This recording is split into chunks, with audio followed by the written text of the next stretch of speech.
Hey everyone, and welcome to episode 3 of Payton's Playbook. If you have been here since the very beginning, welcome back. If you are new here, I'm Payton Craft, and be sure you hit that subscribe button, turn on the notifications, because every week I am coming to you with an episode, and we're going to be talking all things sports. Right now, we're talking a lot about college football and the NFL, but we are going to be talking about NBA, NHL, and every other sport thrown in between. So be sure you turn on that subscribe button, and let's get into episode 3.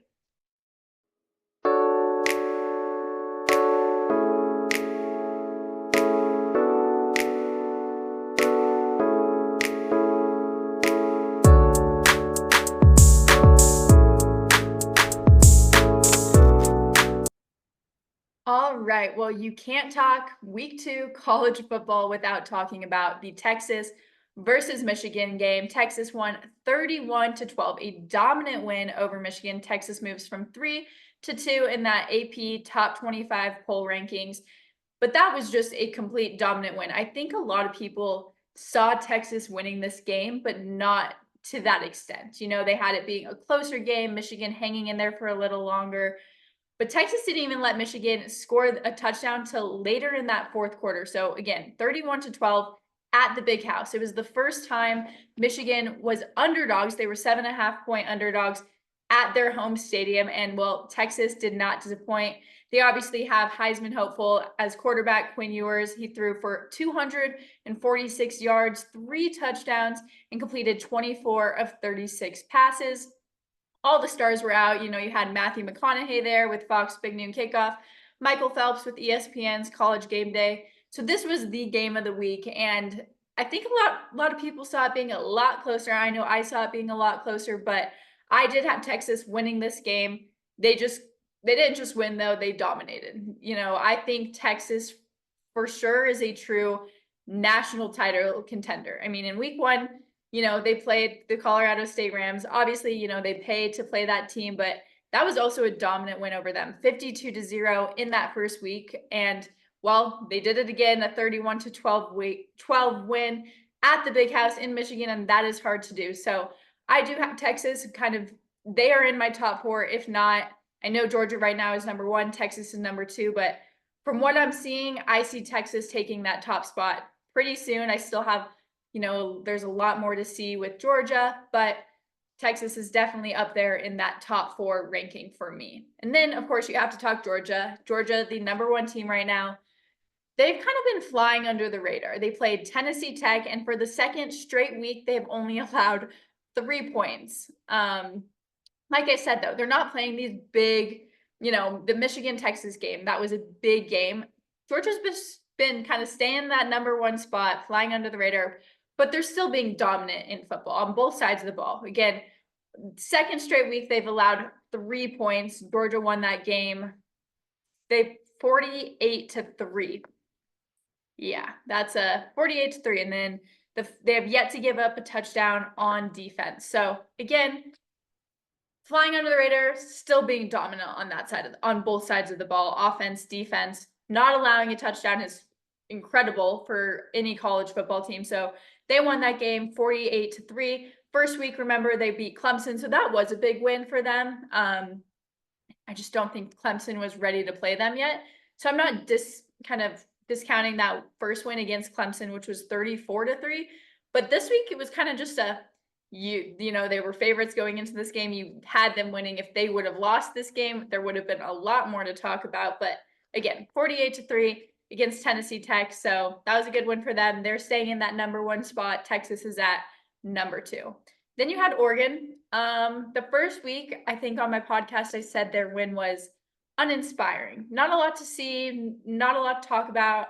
Well, they barely escaped another upset again this week. They played Boise State and they won 37-34 with a game-winning 25-yard field goal. So again, these are some games that I thought that they should be winning by a lot more points than they did. And just to be tied up until the very last minute and then score that game-winning football field goal over Boise State, they haven't proven to me yet that they belong in that national conversation. I know this year it's a 12-team playoff, so they're still there, but just both their games, the first one was just kind of uninspiring. They're still 2-0, so, they haven't lost a game yet, but to be that close to Boise State just worries me just a little bit.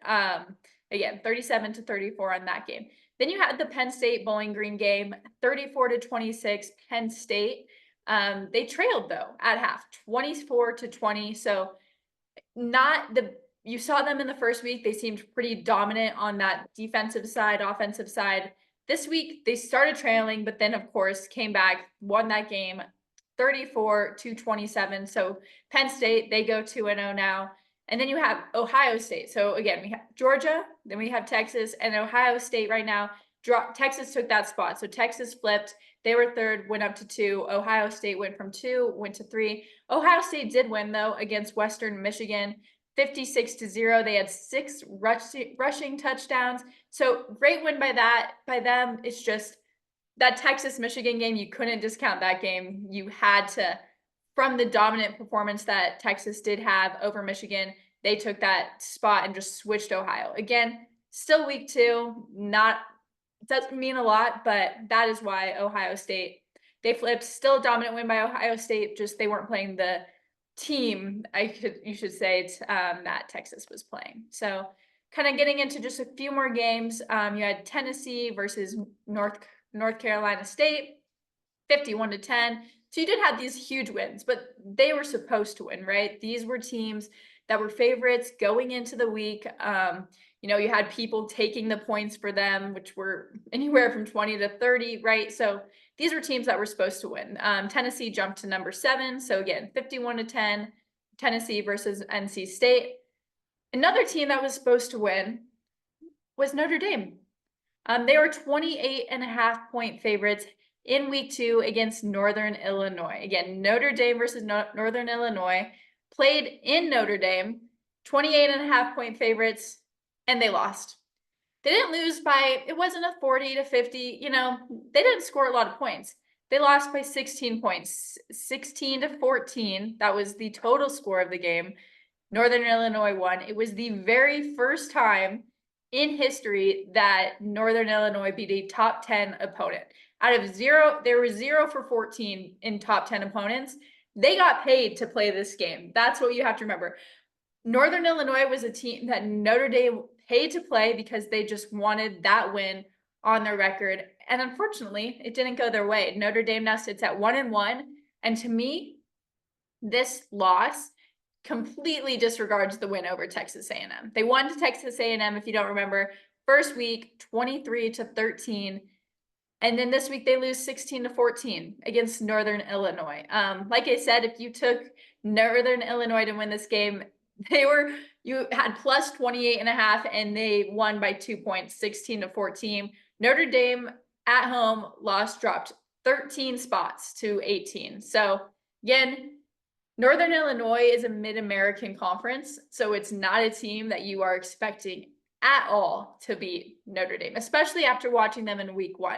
I was super excited about what we would see from them in week 1 beating Texas A&M. And now I need to see week 3 because I have no idea where this team stands. They should have beat Northern Illinois and they didn't. The Texas A&M game, they won that one. That was a great win. First game off the bat. And then they lose 16-14 after being 28.5-point favorites at home. Notre Dame exited the field after that game and their fans were even booing them. So we have to see what happens in week 3.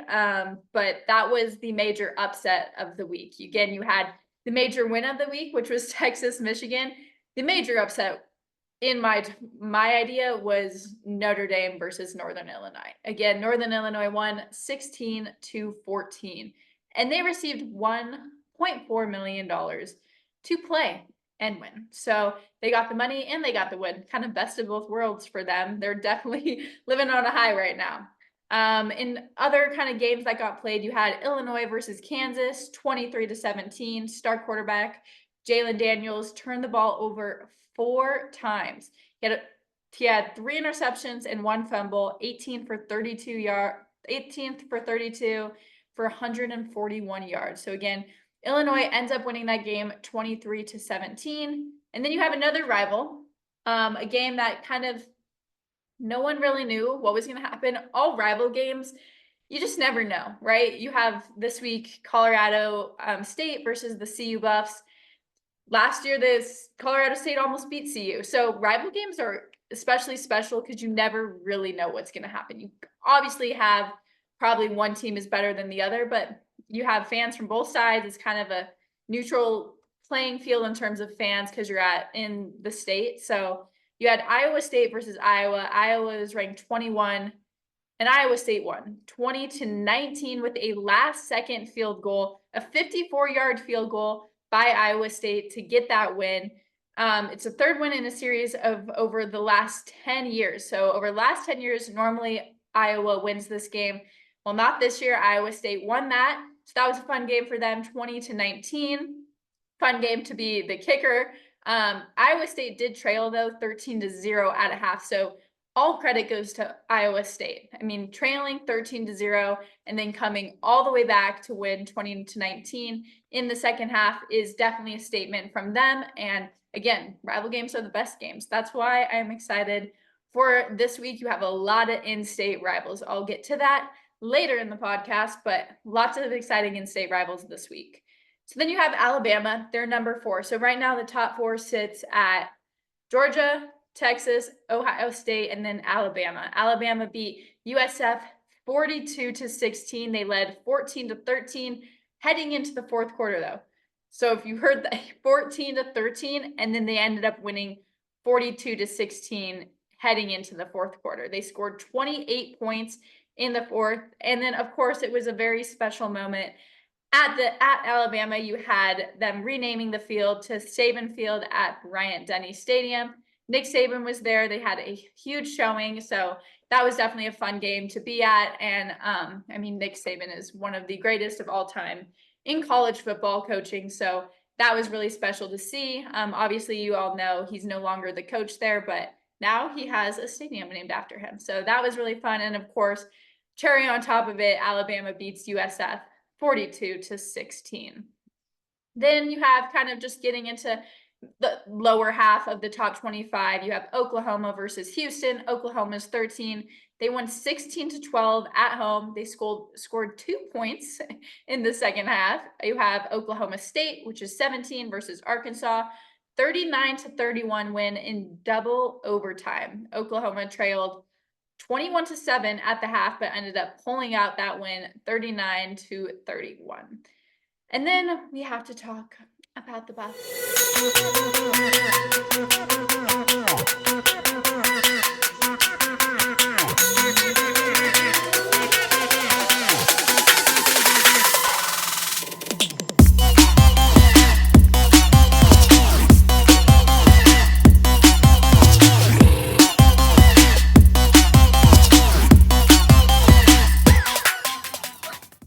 All right, well, now we have to talk about the one game I was excited about because I am an alum, but the CU Buffs Nebraska team. And I, as a CU Buffs fan, was highly, highly disappointed. I will give it all to Nebraska, though. I am not one to lose and say, oh, it's because of this and this. Nebraska played amazing. They came out from the start ready to play that game, and it just looked like CU wasn't ready to play that game. You had a statement win by Nebraska, 28-10.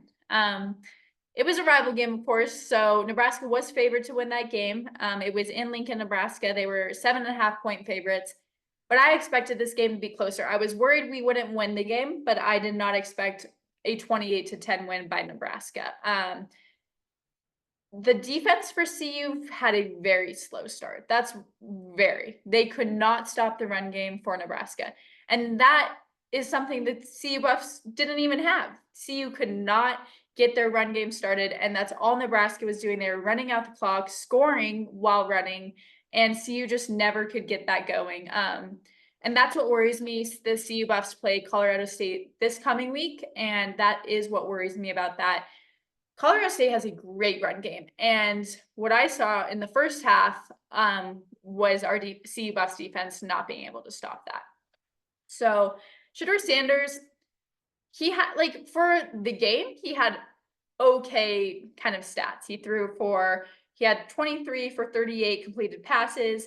He was sacked 5 times though, and he had 1 touchdown and 1 interception, and that 1 interception went back for a touchdown. He threw it at the 7-yard line, and of course, they ran it back for that touchdown, so it was just a bad spot to throw an interception, but, Shedeur was facing a lot of pressure, and that to me, the offensive line does not look a lot better than it did last year. And that is the one thing everyone was complaining about last year. That is why Coach Prime hit the transfer portal, was to fix the problems on the O-line. And to me, that game showed that there's a lot more to fix than just bringing in new kids. I don't know what it is. I'm not sure where you go from here. But all I kept seeing was Shedeur getting pressured, getting sacked, having to run, throw the ball, and just hoping someone catches it. Obviously, you have Travis Hunter, who can pretty much catch anything that goes his way, but it was just, you can't have that much pressure that whole time. And like I said, the defense didn't play well either in that first half at all, but they stepped up in the second half, right? Most of the points for Nebraska was scored in the first half, and then in the second half, you had CU scoring, but it was hardly anything, right? Once you take that major lead in the very beginning, it's pretty hard to come back. So this makes it 2 for 6 in the Coach Prime era when the opposition scores first. So Nebraska scored first in this game very early in the game. And right now, Coach Prime is 2 for 6 when the other team scores first. CU has also given up 24 first quarter points in the last 2 games. So between North Dakota State and Nebraska, they have given up 24 points just in the first quarter alone. Obviously, the Buffs beat Nebraska, but that game was really close, 34-26 over an FCS team. So the Buffs right now have not proven anything to me. They haven't proven to be ranked. Obviously, they lost to Nebraska. They have a rival game this week, but even if they win, it's Colorado State. Again, Colorado State isn't ranked either. So it's not going to be that point that, hey, we should watch out for this team. So I'm worried for this rival game going in. You had the backup Ryan Staub come in for CU 4 minutes before the game was over. Shedeur Sanders exited that game. They say that he was kind of just going in as precaution for a concussion. And then you have Shiloh Sanders, who did get hurt. He will not be available to play this week against CSU. He hurt his arm in the Nebraska game. So yeah, it's the rushing game and the offensive line. It's all offense, right? You have Shedeur Sanders, you have Travis Hunter, you have these big names. But if you don't have an O-line that can protect, you're not going to get a lot. And you have no running game and you're forced to throw almost every pass, you're not going to get anywhere either. CU had 16 total rushing yards in the entire Nebraska game, and they were 1 for 3 on 4th down conversions. So they did end up making one of the 4th down conversions, but their success in terms of on that isn't good. But they shouldn't even be having to do that a bunch, right? They got to figure out offense. They have to, and I don't think the transfer portal was the answer. They have to do something else. And we'll see. Again, I'm worried for this CSU team. I have the Buffs winning, but not by a lot. I think it's going to be another nail biter, just like last year.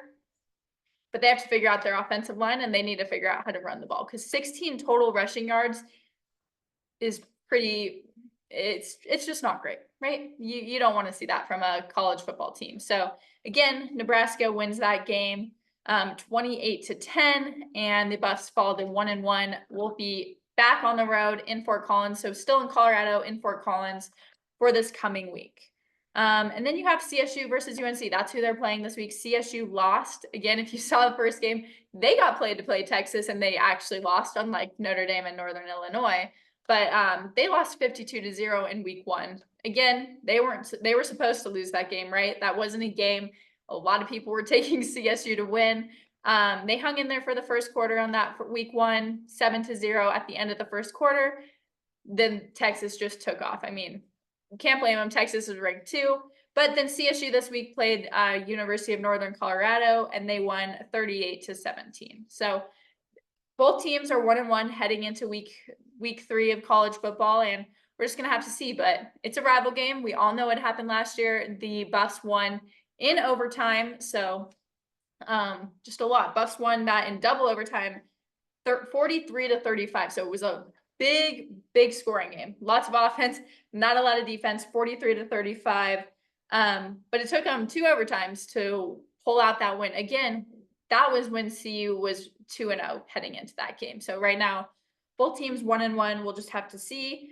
Colorado could be 1-2, and then you're really going to be questioning that as they now head into playing Baylor, not in week 3 and week 4. They'll be back at Folsom Field playing Baylor, which is also a really tough game. CU has a tough schedule ahead of them, so they need to figure this out pretty quickly. Then, of course, you had notable games: Georgia to Texas Tech, 48-3; Utah to Baylor, 23-12; Miami, 56-9 over Florida A&M, and then Clemson, who did lose that first game versus Georgia in week 1, won 66-20. Clemson is now at 22 in the ranking to Appalachian State. So lots went down in week 2. You had some upsets. You had Notre Dame losing. You had Texas proving a point.